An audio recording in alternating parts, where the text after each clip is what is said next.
Andrew Selous. Thank you very much, Madam Deputy Speaker. During the course of this inquiry, we learnt from Professor Holgate, the lead clinician from the Royal College of Physicians, that poor air quality is the second biggest cause of avoidable mortality in this country after smoking. We know that it leads to some 40,000 lives which are cut short, but we also know from the British Heart Foundation and others that even a day's exposure to elevated levels of poor air quality can lead to the increased likelihood of a heart attack. Now, Madam Deputy Speaker, if any of us were to go into our local surgery, we would very likely see information in the leaflet stands or on the walls helping us to reduce our alcohol consumption, helping us to cut back or give up smoking altogether. We'd hopefully see some information on coming off illegal substances. These are all public health risks that are well known, well understood, and have got down to the level of our local surgery in terms of finding information. But I would challenge any member here to go into their local GP surgery to see if they can find what to do about poor air quality, the second biggest cause of avoidable mortality in our country.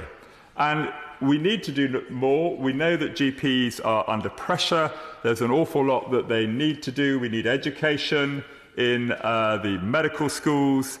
We need the Royal Colleges to get on top of this, and we need Public Health England to take a lead in this area, which I'll be saying more about shortly. Now, sometimes, Madam Deputy Speaker, I occasionally feel that this issue of poor air quality is set up as a battle between the air quality zealots on one side and those who champion lower income motorists and people just struggling to get around their ordinary lives. I think that is a completely false way to look at this issue.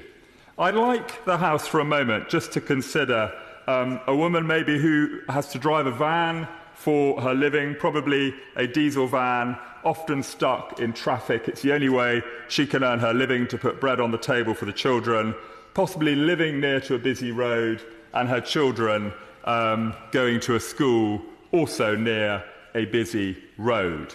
Now, that lady needs to earn her living. She needs that van.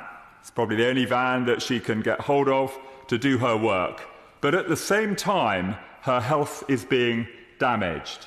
So we are not on one side people concerned about this issue, and on the other side, people who just see this issue as a bore from well-meaning busybodies who want to interfere and make their life more difficult. It's a more nuanced and complicated issue, and as I say, we have to help people live their lives in an affordable manner to earn their incomes without suffering this huge damage to their health.